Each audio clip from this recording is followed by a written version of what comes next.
अपात्र हितग्राहियों की सूची को लेकर अब यहां पर बवाल खड़ा होता नजर आ रहा है। जानकारी आपको देते चले कि मध्य प्रदेश में लाडली बहनों की संख्या कितनी है वो भी आपको समझा देते हैं, बता देते हैं।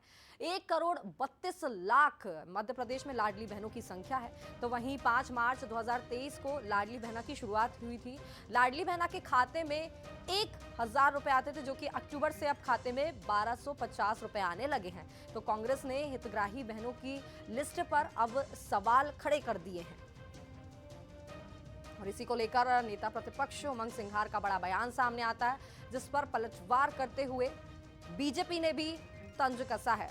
और चलिए, हमारे साथ दो मेहमान बीजेपी प्रवक्ता पंकज चतुर्वेदी और कांग्रेस प्रवक्ता मृणाल पंत जुड़ गए हैं। सबसे पहले तो मृणाल जी, आपसे सवाल पूछूंगी कि आखिर आपत्ति क्या है अगर पात्र अपात्र हितग्राहियों की सूची लगाई भी जा रही है, तो हो सकता है पुरानी जो त्रुटि हो उसको सुधारा जा रहा है। यही तो आपत्ति है। भारतीय जनता पार्टी की सरकार ने चुनाव से पहले ना पात्र का चयन किया, ना अपात्र का चयन किया और झूठे सब्जबाज दिखा के हजारों लाखों महिलाओं से वोट ले लिए।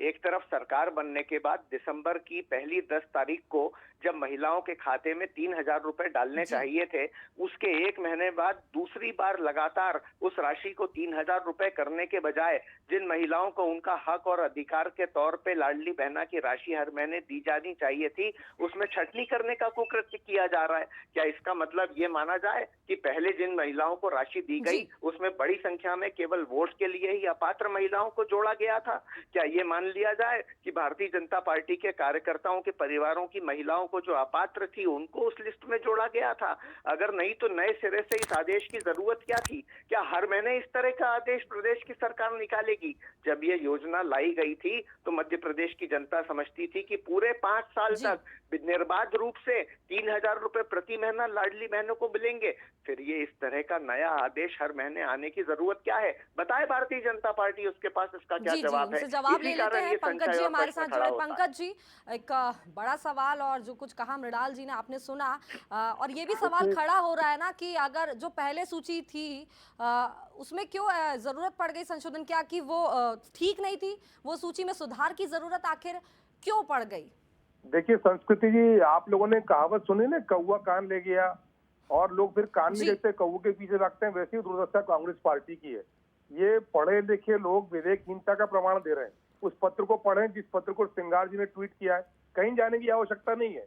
उस पत्र में स्पष्ट लिखा है, उक्त भुगतान के संबंध में विस्तृत निर्देश संचालनालय के पत्र क्रमांक दिनांक 2/6/2023 द्वारा पूर्व में दिए जा चुके। तदनुसार इस पत्र के अनुसार हर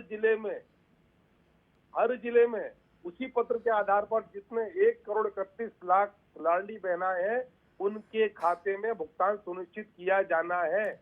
और मृणाल जी, बीजेपी कह रही है सरकारी भाषा की समझ नहीं है आप में और पत्र पढ़ने को कह रही है। अरे विवेकहीनता, ये मान लिया जाएगा कि इनके कलेक्टरों को और विभिन्न अधिकारियों को सरकारी भाषा की जरूरत नहीं है। जो तारीख बता रहे हैं उस तारीख को पत्र जारी होने के बाद ये नया पत्र क्यों जारी करना पड़ा है? बताइए, क्या समझ नहीं आ रही? जिला कलेक्टरों को, वित्त विभाग को, महिला और वित्त विकास के अधिकारियों को, कांग्रेस थोड़ी लिखेंगे अधिकारी भाई। अधिकारी ने ठीक लिखा, कांग्रेस की समझ कमजोर है, हम क्या करें? किया गया है संस्कृति जी। यदि कांग्रेस की समझ कमजोर है तो अधिकारी का क्या दोष है? बहुत स्पष्ट लिखा है। पर बगैर पढ़े लिखे ये क्या है, धोखेबाज षड्यंत्रकारी लोग हैं कि ये कांग्रेस का कल्चर है, बोलकर झूठ बोलना।